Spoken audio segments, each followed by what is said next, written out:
Hello everyone and Jai Hind and welcome you all to the online classes of Shri Ram Public School. Here we are with our subject of economics for class 12th and in that we were studying about macroeconomics और इसमें हमारा second unit चल रहा था which was money and banking. Banking में हमने credit creation पढ़ा, commercial banks के बारे में पढ़ा, सेंट्रल बैंक के फंक्शंस भी पढ़े थे. आई होप इतना समझ में आया होगा आपको. हमें आज जो शुरू करना था वो था इंस्ट्रूमेंट्स ऑफ मॉनेटरी पॉलिसी या क्रेडिट कंट्रोल मेजर्स क्या क्या होते हैं. ठीक है, क्रेडिट कंट्रोल मेजर्स क्या होते हैं आरबीआई के, वो पहले आप समझ लीजिए. पहले ठीक से एंड देन आपको ये चीज़ समझ में आएगी कि क्या क्या स्टेप कैसे कैसे होते हैं. देखो, इंस्ट्रूमेंट्स ऑफ मॉनेटरी पॉलिसी यानी वो तरीके या वो सारे मेथड जिनसे एक सेंट्रल बैंक इकोनॉमी में मनी के फ़्लो को कंट्रोल करता है. ठीक है, वो सारे मेथड आपके कहलाएंगे इंस्ट्रूमेंट्स ऑफ मॉनेटरी पॉलिसी. या फिर इसको और अच्छे से समझ लीजिए, मनी का फ़्लो मतलब क्रेडिट क्रिएट करना, जो कि कमर्शियल बैंक्स का काम है, मेन वर्क है उनका क्रेडिट कंट्रोल करना. तो वो क्रेडिट कंट्रोल करने की जो प्रोसेस है या क्रेडिट क्रिएट करने की जो प्रोसेस है, वो क्रेडिट क्रिएट करना जो है वो किस हद तक उन्हें क्रेडिट क्रिएट करना है, कितना लोन देना है ना, कितना फाइनेंस अवेलेबल करवाना है कॉमन पीपल को. ठीक, ये सारी चीज़ें कमर्शियल बैंक का फंक्शन है. लेकिन सभी कमर्शियल बैंक्स अपनी मर्ज़ी से इसको डिसाइड नहीं कर सकते हैं. इसको डिसाइड करने का जो काम है वो किसका होता है, सेंट्रल बैंक का होता है, इकोनॉमी के सेंट्रल बैंक का.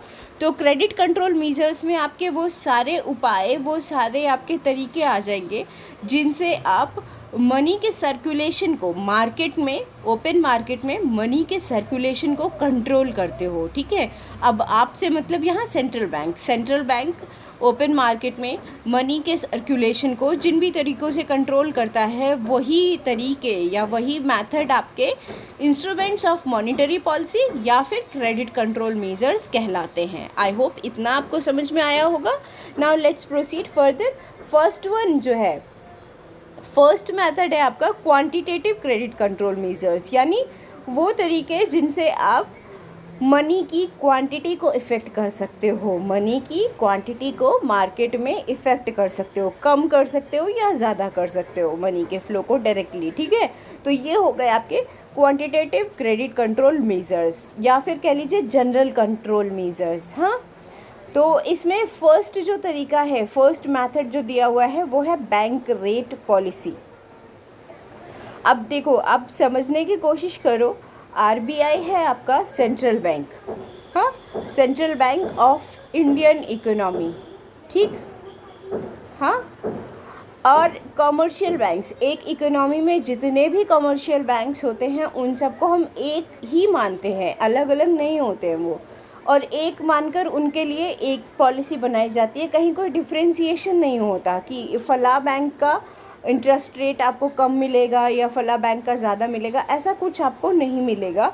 ये जो भी बैंक पॉलिसीज़ हैं ये सब डिसाइड की जाती हैं सेंट्रल बैंक के थ्रू, और सेंट्रल बैंक सारे कमर्शियल बैंक्स को एक मानकर उनके लिए एक ही पॉलिसी या एक ही रूल डिसाइड करता है. ठीक, अब बैंक रेट पॉलिसी क्या है.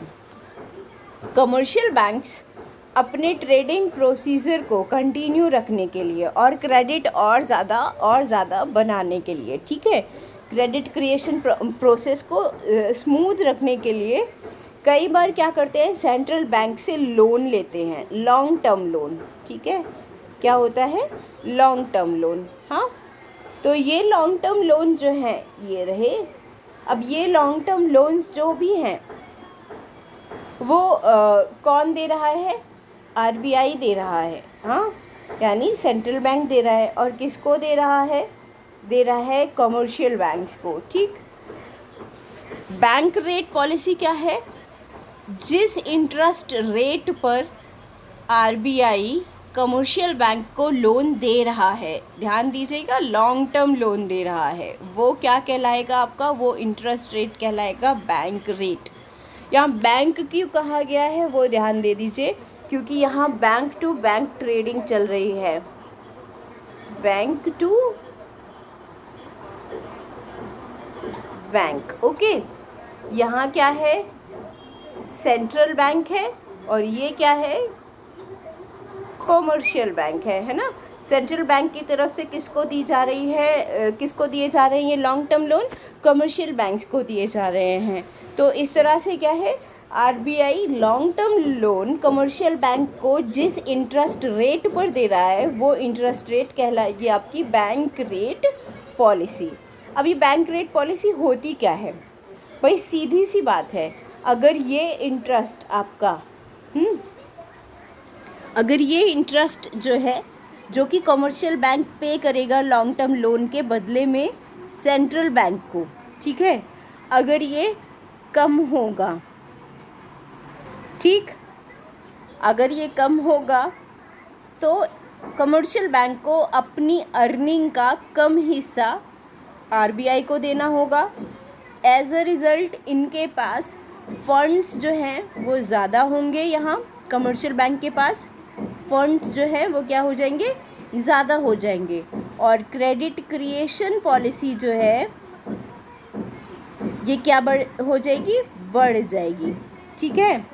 ध्यान दे लीजिएगा, अगर इंटरेस्ट रेट कम होगी, सॉरी बैंक रेट कम होगी, हाँ बैंक रेट कम होगा तो इसका मतलब है कमर्शियल बैंक को अपनी अर्निंग का कम हिस्सा आरबीआई को देना होगा। As a result credit creation के लिए कमर्शियल बैंक के पास फंड ज़्यादा होंगे और क्रेडिट क्रिएशन पॉलिसी जो है वो क्या हो जाएगी, बढ़ जाएगी। और इस प्रोसेस को आप एक और नाम से जान सकते हो, ये जो क्रेडिट क्रिएशन बढ़ाने का काम है ये कहलाता है एक्सपेंशन ऑफ क्रेडिट। ओके, इसको क्लियर करके मैं लिख दे रही हूँ यहाँ पर, जो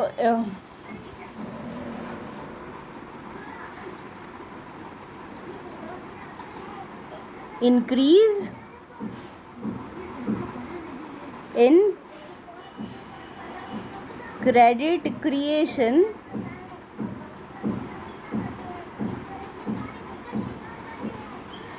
also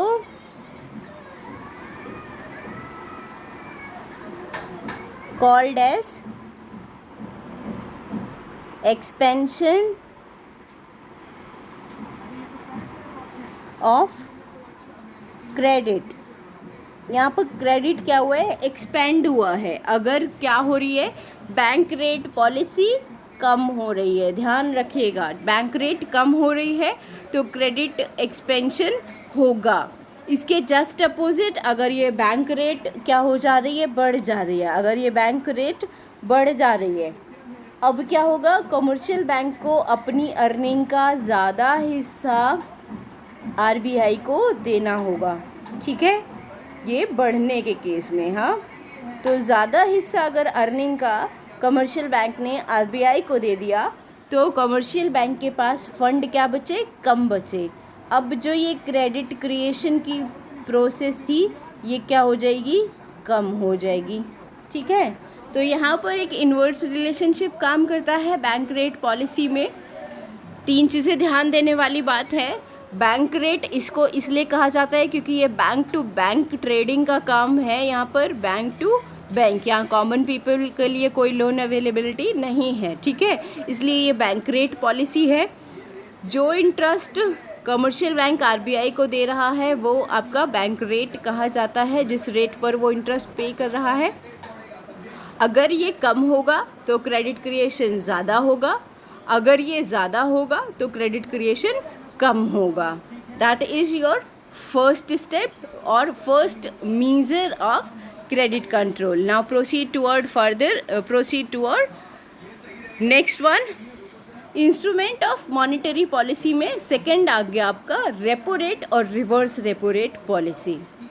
ये दोनों चीज़ें अलग अलग हैं, इसको ध्यान से समझने की कोशिश करिएगा। रेपो रेट क्या है और रिवर्स रेपो रेट क्या है।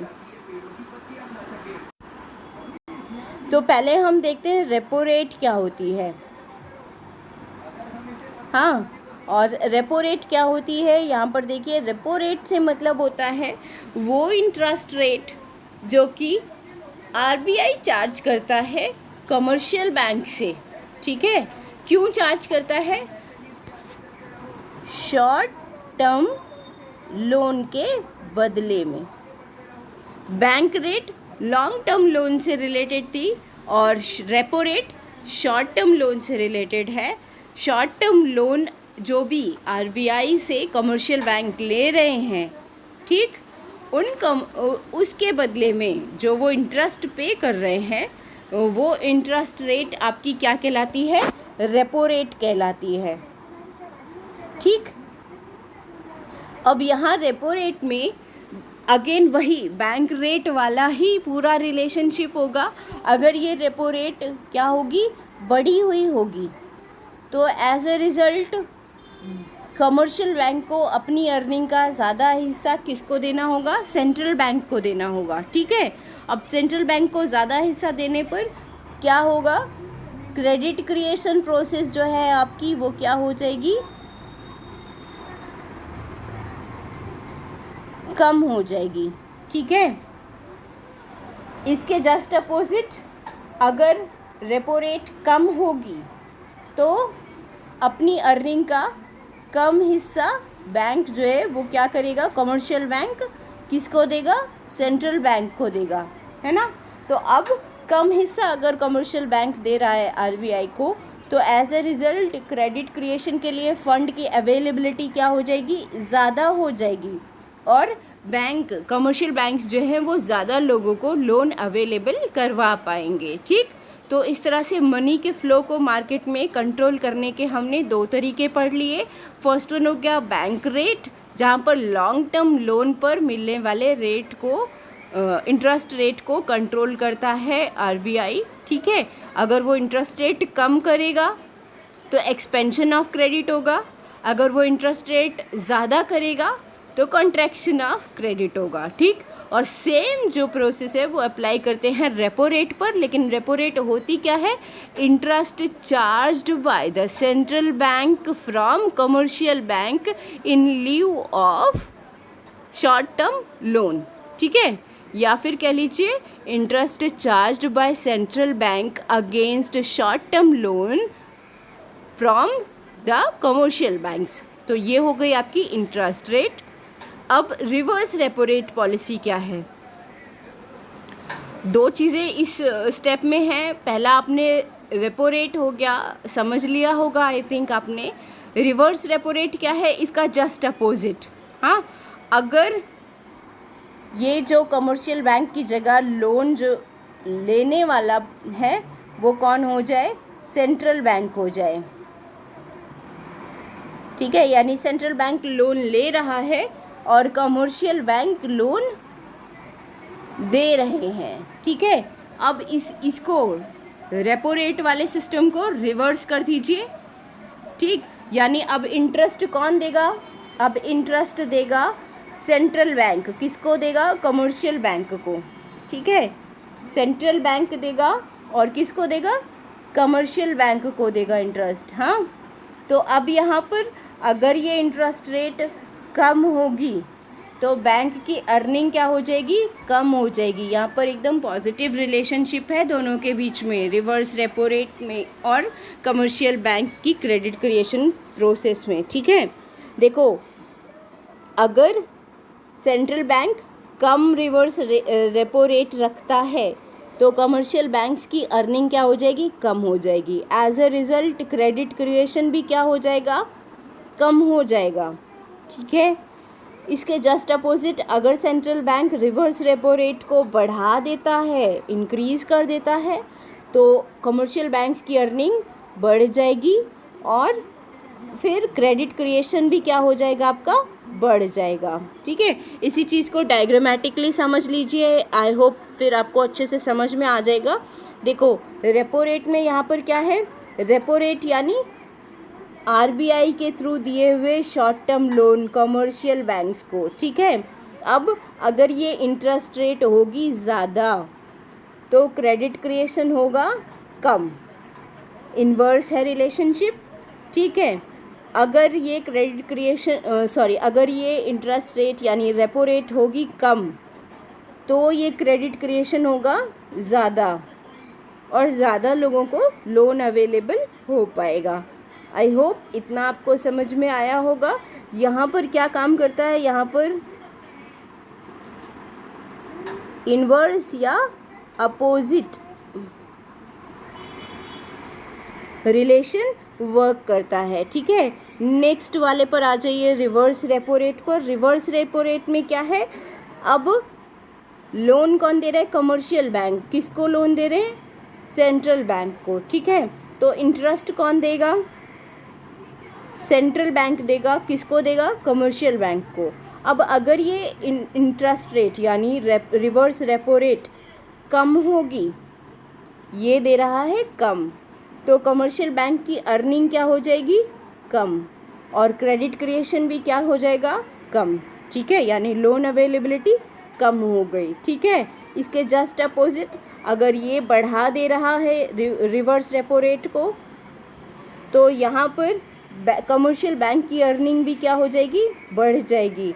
एज ए रिज़ल्ट वो क्या कर सकता है, फंड्स की अवेलेबिलिटी अब ज़्यादा हो गई और क्रेडिट क्रिएशन भी क्या होगा, अब ज़्यादा हो जाएगा, ज़्यादा लोगों को लोन अवेलेबल हो सकता है। तो ये हो गया आपका रिवर्स रेपो रेट। यहाँ पर क्या काम करता है, यहाँ पर पॉजिटिव रिलेशन काम करता है, यानी एक बढ़ेगा तो दूसरा भी बढ़ेगा और एक घटेगा तो दूसरा भी घटेगा। ये रिवर्स रेपो रेट है, जबकि रेपो रेट में अपोजिट चलता है। अगर एक घटेगा तो दूसरा बढ़ेगा और एक बढ़ेगा तो दूसरा घटेगा, ठीक है। और यहाँ ये एक जो है यानी जो घटने वाला या बढ़ने वाला फैक्टर है वो सेंट्रल बैंक की तरफ से डिसाइड हो रहा है, ये ध्यान रखिएगा। सेंट्रल बैंक अगर रेपो रेट को घटाता है तो ध्यान दीजिएगा, रेपो रेट को अगर सेंट्रल बैंक घटा रहा है तो आपका क्रेडिट क्रिएशन बढ़ जाएगा। अगर रेपो रेट को सेंट्रल बैंक बढ़ा रहा है तो क्रेडिट क्रिएशन कम हो जाएगा। जबकि रिवर्स रेपो रेट में एकदम सीधा सीधा रिलेशनशिप है। अगर central bank reverse repo rate को बढ़ाएगा तो क्रेडिट क्रिएशन बढ़ जाएगा, अगर रिवर्स रेपो रेट को घटाएगा तो जो है आपका क्रेडिट क्रिएशन भी कम हो जाएगा, ठीक है। ये चीज़ें ध्यान रखने वाली बातें हैं। अब थर्ड जो है आपका open market operations. Open market operation का मतलब एकदम जो हम मार्केट में नॉर्मल ट्रेडिंग करते हैं उसके हिसाब से, ठीक है। तो ओपन मार्केट ऑपरेशंस में क्या आता है, हर एक जो कमर्शियल बैंक है वो क्या करते हैं, जैसे कि या फिर कह लीजिए ओपन मार्केट ऑपरेशंस वो पॉलिसी है जहाँ पर परचेज और सेल गवर्नमेंट सिक्योरिटीज़ की ओपन मार्केट में की जाती है आरबीआई के थ्रू, ठीक। अब आप ये देखो, आरबीआई गवर्नमेंट सिक्योरिटीज़ को क्या कर रहा है, खरीद रहा है। यहाँ ये डायग्राम आप अच्छे से समझ लेंगे।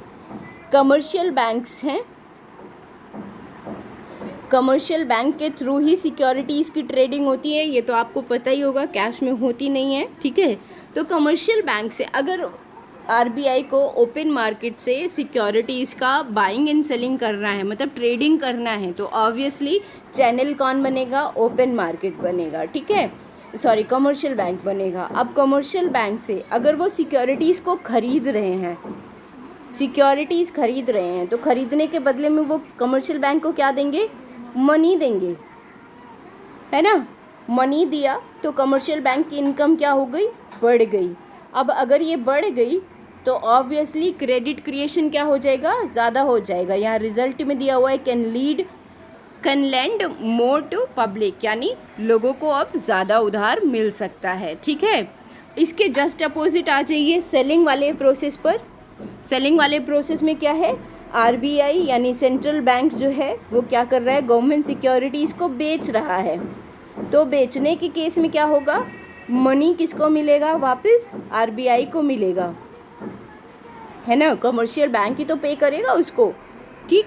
तो कमर्शियल बैंक ने आरबीआई को पे कर दिया। अब यहाँ कमर्शियल बैंक्स का जो फंड्स है वो क्या हुए, कम हो गए, माइनस हो गए। एज अ रिज़ल्ट अब यहाँ पर क्या होगा, लोगों को क्रेडिट यानी लेंड लेस टू पब्लिक, लोगों को क्रेडिट क्या हो जाएगा, कम हो जाएगा। ये दोनों किस सिचुएशन में होते हैं, देखो बाइंग ऑफ सिक्योरिटीज़ जो है वो होता है रिसेशन के टाइम पर, रिसेशन यानी मंदी का समय, हाँ, जैसा अभी जो चल रहा है, ठीक, अभी आपका क्या चल रहा है, रिसेशन का टाइम चल रहा है, जहाँ पर इंडस्ट्रीज़ जो हैं वो बंद पड़ी हुई हैं, हाँ। और इस केस में क्या हो सकता है भाई, इस केस में सीधी सी बात है कि गवर्नमेंट यानी सेंट्रल बैंक ये डिसाइड कर सकता है कि हम बड़ी बड़ी कंपनीज़ के शेयर खरीद कर उनमें पैसा इन्वेस्ट करेंगे। तो इन्वेस्ट करेगा किसके थ्रू, कमर्शियल बैंक के थ्रू, है ना। वो कंपनीज़ को इन्वेस्टमेंट मिल गया, यहाँ फंड्स का फ्लो बढ़ गया, ठीक है।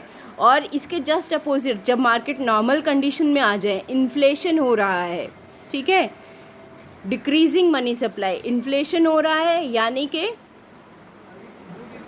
यहाँ पर मनी सप्लाई क्या हो रही है, कम हो रही है, ठीक है, कैश का इनफ्लो कम हो रहा है, हाँ। तो इन्फ्लेशन को रोकने के लिए अब क्या करेंगे, गवर्नमेंट सिक्योरिटीज़ को बेच देंगे, बदले में कैश को अपने पास कलेक्ट कर लेंगे। तो जो एक्स्ट्रा कैश है वो क्या हो जा रहा है, आपका कंट्रोल हो जा रहा है। तो इस तरह से इन्फ्लेशन की प्रोसेस को यहाँ पर कंट्रोल किया जा सकता है, ठीक है। ये आपका थर्ड इंस्ट्रूमेंट हो गया क्रेडिट कंट्रोल मेजर का। नेक्स्ट वन आ जाइए, जो लास्ट वन है वो है आपका लीगल रिजर्व रिक्वायरमेंट। ये मैंने आपको बताया था हर बैंक को 2 रेशियोज़ मेंटेन करनी ज़रूरी होती है as per the instructions of RBI. हाँ, ये 2 रेशियोज़ क्या होती हैं, first one is LRR legal reserve ratio, या फिर इसको आप जानते हो कैश रिज़र्व रेशियो CRR के नाम से, ठीक है। और दूसरी हो गई स्टेचुरी लिक्विडिटी रेशियो SLR के नाम से, ठीक। अब LRR या CRR क्या है वो आपको पता होगा। जो आपके डिपॉजिट्स हैं उनका कुछ फिक्स परसेंटेज, और वो फिक्स परसेंटेज किसके थ्रू फिक्स किया जाता है, आरबीआई के थ्रू। फिक्स परसेंटेज बैंक को कैश की फॉर्म में रखना होता है एज मिनिमम रिजर्व, ठीक है, ताकि उनका डे टू डे जो ट्रांजैक्शंस हैं वो कंप्लीट हो सकें। ये LRR भी डिसाइड की जाती है किसके थ्रू, सेंट्रल बैंक के थ्रू, है ना। अब दूसरी हो गई SLR, यानी अपने टोटल डिपॉजिट्स का, ठीक, टोटल डिपॉजिट्स का कुछ फिक्स परसेंटेज कमर्शियल बैंक्स को रखना होता है as liquid assets, as liquid assets. अब ये लिक्विड असेट्स क्या होती हैं, या आई होप आपको अकाउंटेंसी सब्जेक्ट्स में इतना पढ़ा होगा आपने, इतना आपको पता होगा।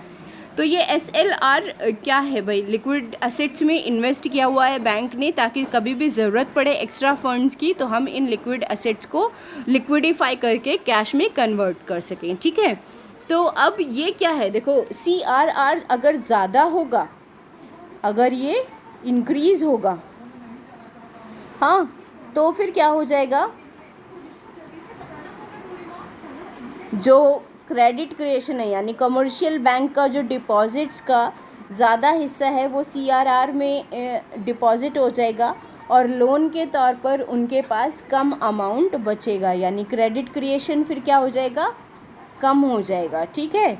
इसके जस्ट अपोजिट अगर CRR कम हो जा रहा है तो यहाँ पर लोन के लिए अमाउंट ज़्यादा बचेगा और क्रेडिट क्रिएशन क्या हो सकता है, ज़्यादा हो सकता है। इस चीज़ को समझने की कोशिश करिए एक एग्ज़ाम्पल से। 100 रुपीज़ आपका प्राइमरी डिपॉजिट है, उस 100 रुपीज़ पर LRR मान लीजिए 10% है, तो उसके हिसाब से आपका जो LRR है वो कितना, 10 रुपीज़ आपने जमा कर दिया, किसका, 100 का, ठीक है। 10 रुपीज़ यहाँ LRR में जमा हुआ। अब क्रेडिट क्रिएशन के लिए कितना बच गया, 90 रुपीज़ बच गया, ठीक है। इसी के जस्ट अपोजिट आप LRR या CRR को बढ़ा दीजिए। अब बढ़ाकर ये हो गया कितना, 20% या 30%, ठीक है, हमने कर दिया इसको 30%। अब ये 30% के हिसाब से 30 रुपीज़ यहाँ पर CRR के तौर पर डिपॉजिट हो गए। तो अब कितना बचेगा यहाँ पर? अब यहाँ पर लोन के लिए बचा 70%, तो ऑब्वियसली क्रेडिट क्रिएशन क्या हो गया? कम हो गया, ठीक है।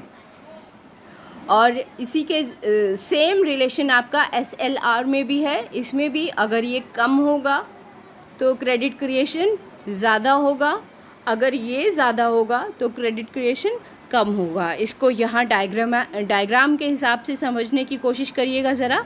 ये देखिए, यहाँ पर आपका RBI है, ठीक है, और डिपॉजिट्स मान लीजिए 1000 हैं। अब ये 1000 कमर्शियल बैंक में डिपॉजिट हुए।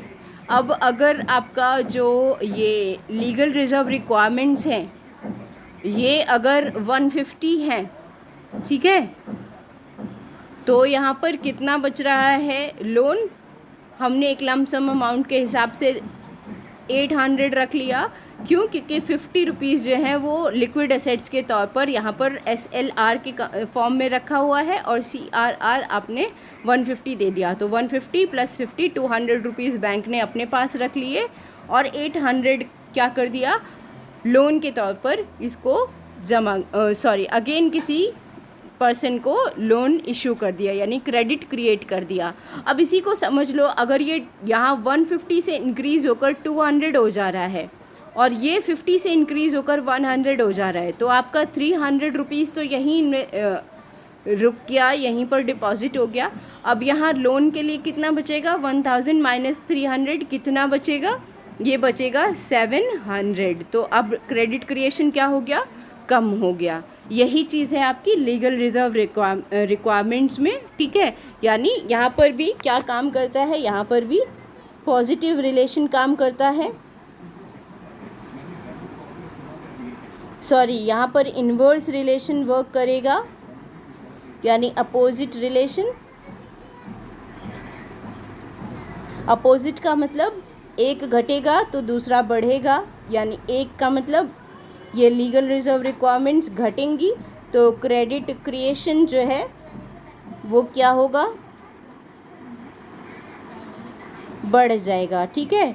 अगर ये लीगल रिजर्व रिक्वायरमेंट्स बढ़ जाती हैं तो क्रेडिट क्रिएशन क्या हो जाएगा? घट जाएगा, ठीक है। ये हैं आपके basically quantitative credit control measures.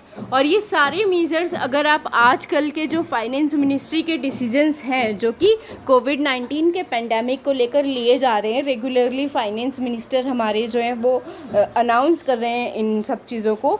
और आप अगर उन मीटिंग्स को ध्यान से सुनिए, ब्रीफ में आप उनके अगर समराइज एक्शंस को नोटिफाई करिए तो उन्होंने लीगल रिजर्व रिक्वायरमेंट्स को भी कम किया है, ठीक है। उन्होंने रेपो रेट को कम किया है,